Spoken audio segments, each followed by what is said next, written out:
এখন আর ফ্রিজে পড়ে থাকা পুরনো সবজি নিয়ে চিন্তা করি না।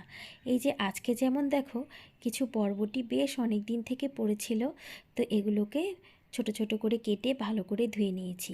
এবার একটুখানি গরম জলের মধ্যে সামান্য পরিমাণে নুন দিয়ে একটু সেদ্ধ করে নেব। বানাতে যাচ্ছি বরবটি ভর্তা, যেটা খেতে কিন্তু দুর্দান্ত হয়। আগে থেকে জলের মধ্যে একটু সেদ্ধ করে নিলে বরবটির যে কাঁচা গন্ধটা থাকে সেটা কিন্তু একদমই পাওয়া যায় না। এবার শিলনোড়ার মধ্যে সেদ্ধ করে রাখা বরবটিটা দিয়ে দিলাম। একদম পুরো সেদ্ধ করার কোনো দরকার নেই। এবার শুকনো কড়াতে দিয়ে দিলাম একটা কুচনো পেঁয়াজ, কিছু রসুন কোয়া, ঝালের জন্য স্বাদ মতো লঙ্কা আর একটুখানি কালো জিরে। আর রসুনটা একটুখানি বেশি দিলে কিন্তু রেসিপিটার টেস্টটাও অনেকটাই ভালো আসে। যখন মশলাটা থেকে সুন্দর একটা গন্ধ বেরোবে, তখনই কিন্তু এখন সব কিছু বেটে নেব। এটা মিক্সিতেও করা যেতে পারে। তারপরে কড়াতে সর্ষের তেলটা গরম করে নিলাম। এখন বেটে রাখা বরবটিটা দিয়ে দিলাম।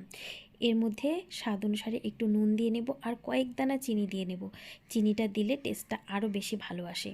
তো এখন নাড়াচাড়া করতেই থাকবো যতক্ষণ না পর্যন্ত কড়ার গায়ের থেকে এই যে ভর্তাটা এইভাবে উঠে আসে, ততক্ষণ পর্যন্ত নাড়াচাড়া করে নিয়ে গরম গরম ভাতের সাথে এরকম বরবটি ভর্তা যদি থাকে, এক থালা ভাত নিশ্চিন্তে শেষ করে ফেলা যায়।